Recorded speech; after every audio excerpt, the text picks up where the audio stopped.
Hello students, Hindi question పేపర్లో last section long answer సెక్షన్లో 3 questions అడుగుతాడు. 8 marks each question, 24 marks. Very important section. 20th question ఎప్పుడు పద్య భాగంలో నుంచి క్వశ్చన్స్ అడుగుతాడు. 2 ఇస్తాడు, ఏదైనా ఒకటి రాయాల్సి ఉంటుంది. సెకండ్ 21st క్వశ్చన్ మాత్రం ఎప్పుడు గద్య భాగంలో నుంచి ఇస్తాడు. 2 ఇస్తాడు, ఏదైనా ఒకటి అటెంప్ట్ చేయాల్సి ఉంటుంది. 22nd question is a question related to discourses, అంటే పత్ర ఆర్ నిబంధ్ ఏదైనా ఈ విధంగా డిస్కోర్స్ ఇస్తే ఒకటి రాయాల్సి ఉంటుంది. సో ఈ 3 క్వశ్చన్స్కి 8 marks each, 24 marks. Very important section. ఈ వీడియోలో పద్యభాగం చెందిన important questions with answers discuss చేద్దాం. నెక్స్ట్ వీడియోలో నేను గద్యభాగం చెందిన ఇంపార్టెంట్ క్వశ్చన్స్ అప్లోడ్ చేస్తాను. స్పెషల్ టెస్ట్కి హిందీ సిలబస్ ఏంటో ఒకసారి చూద్దాం. బరస్తే బాదల్, మాముజే ఆనేదే, కన్ కన్ కా అధికారి, భక్తి పద్, నీతి దోహే. ఈ 5 లెసన్స్ పద్యభాగం చెందినవి.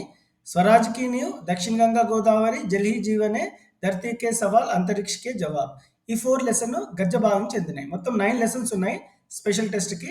ఫస్ట్ లెసన్ బరస్తే బాదల్ కవిత గురించి చూద్దాము. सारांश। बरसते बादल कविता में पंत जी ने वर्षा ऋतु का सुंदर और सजीव चित्रण किया है। पंत जी कहते हैं कि वर्षा ऋतु हमेशा से सबकी प्रिय ऋतु रही है, उसमें भी सावन का महीना अधिक सुंदर और मन भावना होता है। सावन की वर्षा सबका मन मोहित है।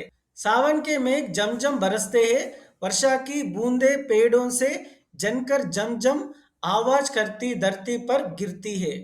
मेघों के हृदय में बिजली चमचम चमकती है। दिन में भी वर्षा के कारण अंधेरा छा जाता है, लोगों के दिल में सपने जगने लगते हैं। वर्षा के बरसने पर दादुर टटर आवाज करते हैं, आसमान पर बादल घुमंडते गरजते हैं। रिमझिम बरसने वाली बूंदों के स्वर हमसे कुछ कहते हैं, अर्थात मन खुश करते हैं। उनके छूते ही शरीर के रोम सिहर उठते हैं, धरती पर जल की धाराएं झरती है, इससे मिट्टी के कण कण में कोमल अकूट फूट पड़ते हैं, अर्थात मिट्टी का हर कण अति प्रसन्न लगता है। वर्षा की धाराओं के साथ कवि का मन झूलने लगता है। वे लोगों को आमंत्रित करता है कि आप सब आइए, मुझे घेर कर सावन की गीत गाइए। हम सब लोगों इंद्रधनुष के झूले में जलने का आनंद ले। यह कामना करें कि मन भावना सावन हमारे जीवन में बार बार आए। एक कविता का विशेषता, इस कविता में प्रकृति का सुंदर चित्रण अंकित किया है। इस कविता से संवेदनशीलता का विकास होता है। कनकन का आधिकारिक पाठ का सारांश लिखो।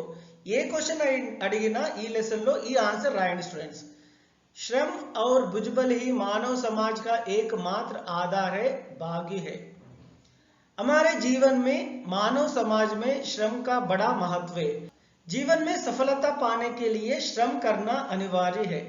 సో లైఫ్లో సక్సెస్ అవ్వడానికి శ్రమించడం చాలా ఇంపార్టెంట్। श्रम ऐसा प्रयास है जिससे असंभव कार्य को भी संभव में आसानी से बदल जा सकता है। సో ఈ కష్టం ఎలాంటిది అంటే అసంభవ కార్య అంటే డిఫికల్ట్ వర్క్ ని కూడా ఆసానీ से बदल सकता है, చాలా ఈజీగా చేస్తుంది। श्रम करने वाला व्यक्ति ही श्रेष्ठ और उच्च स्थान पाता है। ఎవరైతే కష్టపడతారో వాళ్ళే శ్రేష్టమైన స్థానానికి వెళ్తారు। मेहनत ही सफलता का कुंजी है। సో కష్టపడటము సక్సెస్ కి ఒక కీ, कुंजी అంటే కీ। श्रम करने वाला कभी भी जीवन में हारता नहीं है। ఎవరైతే కష్టపడతారో వాళ్ళకి లైఫ్ లో పరాజయం అనేది ఉండదు। सदैव आत्मविश्वास के साथ निरंतर श्रम करते हुए सर्वश्रेष्ठ स्थान को प्राप्त करता है। श्रम करने से यश, संपत्ति, जीवन यापन के लिए आवश्यक सुख सुविधाएं, इज्जत, गौरव, मान सम्मान आदि प्राप्त होता है। శ్రమ పడడం వల్ల ఏమొస్తుంది అంటే యష్ అంటే నేమ్, ఫేమ్, సంపత్తి ధనము, జీవన్ యాపన్ కే లియే ఆవశ్యక్ సుఖ సువిధాయే, సో లైఫ్ లో కావాల్సిన అన్ని ఫెసిలిటీస్, ఇజ్జత్ ఆధార్, గౌరవం, మాన్ సమ్మాన్ ఆది ప్రాప్త అవుతాయి। సో కష్టపడటం వల్ల ఇవన్నీ అడ్వాంటేజెస్ ఉన్నాయి। जो व्यक्ति कार्य को पूर्ण करने के लिए श्रम करता है वही सुख पाने का सच्चा अधिकारी है।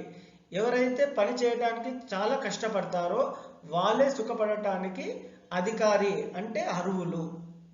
శ్రమ करने వాటిని अपने పరిశ్రమ से अपने అనుకూల్ బనా లేతా హై. ఎవరైతే కష్టపడతారో వాళ్ళు డిఫికల్టీస్ ని కూడా ఈజీగా ఓవర్కమ్ చేస్తారు. नेक्स्ट क्वेश्चन, मीरा की भक्ति भावना पर अपने विचार स्पष्ट कीजिए. मीराबाई कहती है कि मुझे मिली है, मुझे भगवान का नाम रूपी रतन संपत्ति मिली है. मेरे सद्गुरु ने मुझे यह अमूल्य वस्तु दी है. उनकी कृपा से मैंने उसे स्वीकार किया है. जन्म जन्म की भक्ति रूपी मूलधन को मैंने पाया है, लेकिन इसके बदले में संसार के सभी चीजों को खोई हूँ. फिर भी मैं बहुत खुशी हूँ, क्योंकि इस कोई भी नहीं खर्च कर सकता है, कोई भी नहीं लूट सकता है. दिन ब दिन उसमें वृद्धि हो रही है. सच रूपी नाव के नाविक मेरे सद्गुरु है.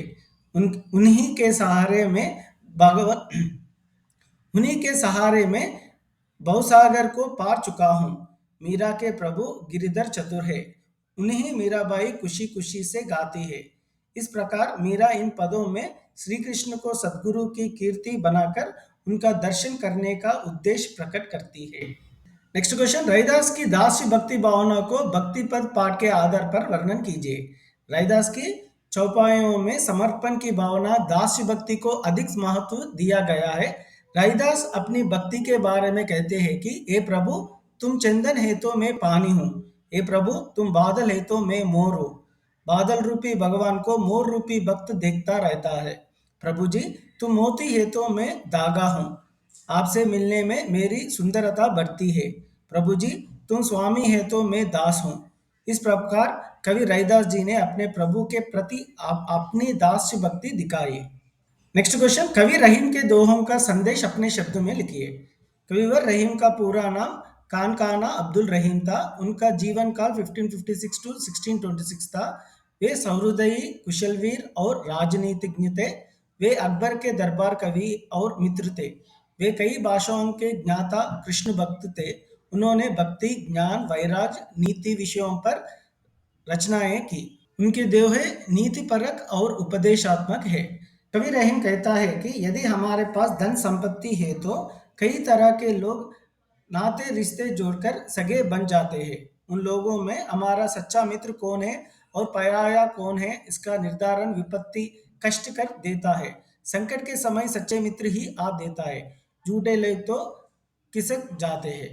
संकट के समय में हाथ देने वाला ही सच्चा मित्र है. रहीम कहता है कि सबको पानी रखना आवश्यक है. पानी के बिना सब व्यर्थ है. पानी का अर्थ होता है चमक, कांति, मान, इज्जत और जल.